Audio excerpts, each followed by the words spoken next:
What is going on, gangers? Brother Namdi back at your service, and I'm here to dive into a continuing series where we look at fictional characters and what health conditions they may have.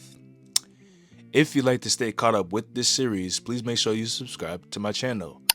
For part 39 in this series, I know it's been a minute, sorry I had things to do, but we are going to dive into a fictional character that people may or may not know, and his name is Peter Griffin from Familyguy.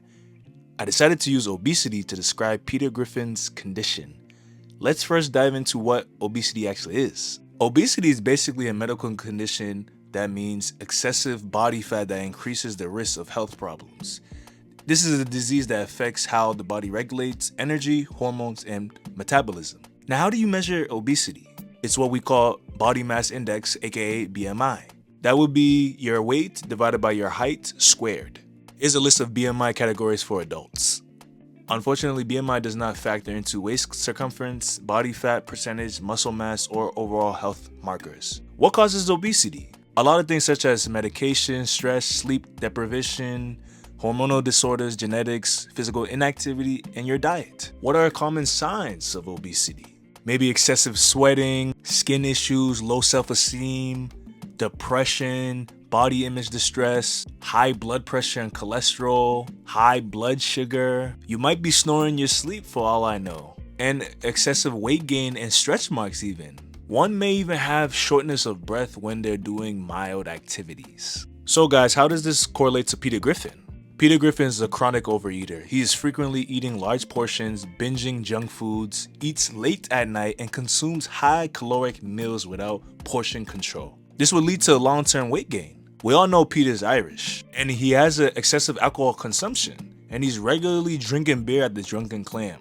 Alcohol adds empty calories, slows fat metabolism, and increases your appetite. So no good, Peter. He is also often sitting on the couch watching TV, avoiding exercising, and engaging in minimum physical activity.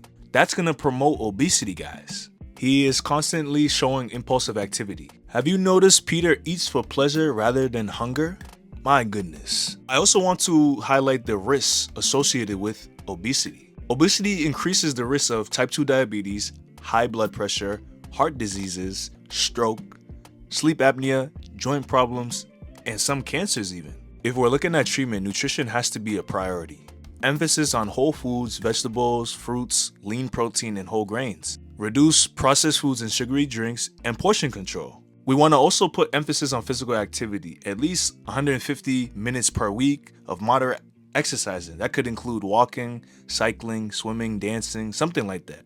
Or even strength training 2 to 3 times a week to preserve muscle mass. We also want to attend to people's mental stability, journaling, identifying emotional eating triggers, stress management, and sleep improvement. And lastly, for severe cases, we are going to do the common procedures: gastric sleeve and gastric bypass. This surgery can lead to significant long-term weight loss and improvement in diabetes and hypertension. As always, if you have any of these conditions, please seek help, because at the end of the day, you matter. Fictional characters were used to give a different perspective in a situation. If you appreciate this video, please like, comment, and subscribe. If you haven't already, please check out the previous 38 parts to this series. If you have a suggestion for part 40, drop it in the comments. And if nothing else, y'all take it easy.